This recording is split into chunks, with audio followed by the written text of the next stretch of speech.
আসসালামু আলাইকুম। Daily life of Anas and mom চ্যানেলের ডেইলি ব্লগে আপনাদের সবাইকে স্বাগত জানাই। দূরে এবং কাছে, দেশে বিদেশে যে যেখান থেকে দেখছেন, আশা করি আল্লাহর রহমতে সকলেই ভালো আছেন। আপনাদের দোয়া এবং আল্লাহর রহমতে আমরাও ভালো আছি। আজ একটা সম্পূর্ণ রকম ভিন্ন ভিডিও শেয়ার করতে এসেছি আপনাদের সঙ্গে। আজ ছিল আমাদের সকল বন্ধুদের মিলে একটা গেট টুগেদার পার্টি। আর সেখানে আমরা সবাই কি করলাম, কি মজা করলাম, তাই আজ আপনাদের সঙ্গে শেয়ার করব। পার্টিটা ছিল আমাদের এক বন্ধুর রেস্টুরেন্টে। আর সেখানে দেখতেই পাচ্ছেন আমি হাজির হয়ে গিয়েছি। আমি অলরেডি সেখানে পৌঁছে গেছি, তবে আমার আগে কিন্তু অনেকেই পৌঁছে গেছে। এই যে সকলেই বসে আছে, সকলের জন্য মিলে আসলে অনেক বড় একটা টেবিল করেছে যেন সকলে একসঙ্গে বসতে পারে। ও আমার একটা ফ্রেন্ডের ছেলে। আসলে ওরা অনেকেই বাচ্চাদের নিয়ে এসেছে, যেহেতু দুপুরে এটা লাঞ্চের সময় ছিল, তো বাচ্চারা অনেকেই নানানভাবে টিউশনে ছিল, অনেকেই নানানভাবে প্রাইভেটে ছিল, তো সেখান থেকেই ওদেরকে নিয়ে ওরা ডাইরেক্ট এখানে চলে এসেছে। এখনও আমাদের সব বন্ধুবান্ধবরা এসে পৌঁছেনি, তাই আমরা ওদের জন্য ওয়েট করছি। আর যারা আমাদের আগে চলে এসেছে বা আমার আগে চলে এসেছে ওরা কিন্তু ওয়েলকাম ড্রিঙ্কটা পেয়ে গিয়েছে। তো এরপর আমি এসে আর নিলাম না। আর সবাই আসার পরে আমাদের এই যে লাঞ্চের ব্যবস্থা হচ্ছে। মূলত এই পার্টিটা মেন যে রেখেছিল সেই আসতে লেট করেছে, তাই আমরা সবাই ওর জন্য ওয়েট করছিলাম। আর আসতে দেরি দেখে আস্তে আস্তে খাবারের আয়োজন করতে করতে আসলে সে চলে এসেছে এবং সবাই ভালো করে সব দিকে সেট করে বসছিল। আর চলছিল ফটোগ্রাফির পালা, ফটো তুলছে, ভিডিও করছে, নানানভাবে ছবি তুলে নিচ্ছিল, তাই সকলে বসে বসে পোজ দিচ্ছিল। আর এরই মধ্যে আমাদের খাবারও শেষ হয়ে গেল। খাবার কিন্তু খুবই মজার ছিল। আর খাবার শেষে সেখানে কিন্তু সফট ড্রিঙ্কও ছিল, এরপর দিল কাস্টার্ড, এর সর্বশেষে কিন্তু চা কফিও ছিল, যেগুলো সব কিছুই ভিডিওতে আসেনি। আর আসলে এত ঘন ঘন বারবার ভিডিও করতেও প্রবলেম হচ্ছিল।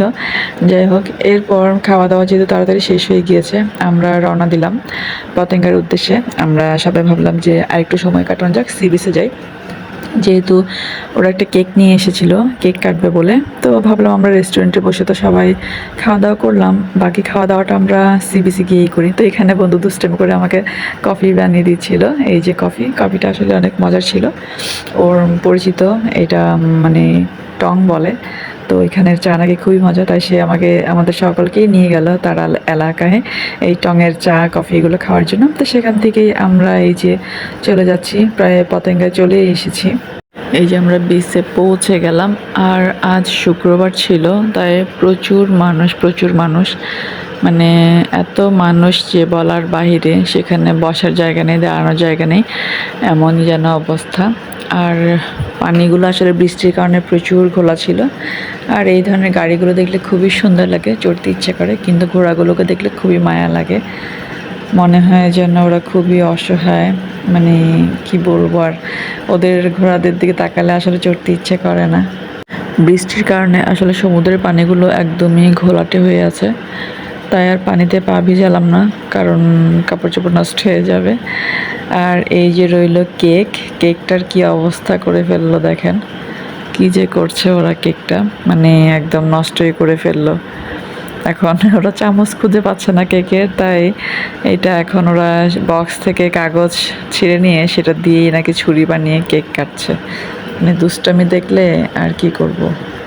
গরমে কেকের অবস্থা খারাপ, উপরে যত চকলেট ছিল সব গলে গলে একদম বেয়ে পড়ছে, এমন অবস্থা। আর ওদের অবস্থা দেখেন, যেন ওরা বাচ্চা হয়ে গেছে, কারো বার্থডে কেক কেটে কেক খাওয়াচ্ছে।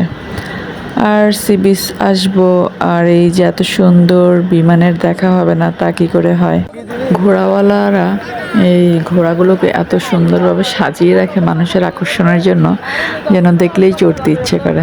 আসলে দেখলেই চড়তে ইচ্ছে করে, কিন্তু ওদের এই অসহায়ত্ব দেখেও চড়তে ইচ্ছে করে না। কত কষ্ট, সারাদিন কোনো খাবারের দেখা নেই, পানির দেখা নেই, কতদিন না কষ্ট করে। এটা ছিল অনেকটা গধূলির সময়, তাই আসলে সূর্য যখন ডুবি অবস্থা, আকাশটা দেখতে এত সুন্দর যে কি বলবো। মেঘের আড়ালে সূর্য উঁকি দিচ্ছে, আর পড়ন্ত সূর্যটা দেখতে খুবই সুন্দর, এত সুন্দর লাগছিল আকাশটা। আসলে সারাদিন ঘোরাফেরা শেষে এখন যার যার বাড়িতে পৌঁছানোর পালা, তাই সকলকে একে একে পৌঁছে দিয়েছে। আর আমাদের ভিডিও যদি ভালো লেগে থাকে তাহলে অবশ্যই লাইক কমেন্ট শেয়ার করে দেবেন আর চ্যানেলটি সাবস্ক্রাইব করে দিবেন। বাকি আনন্দটুকু আপনারা উপভোগ করুন। আমি বিদায় নিচ্ছি। আল্লাহ হাফেজ।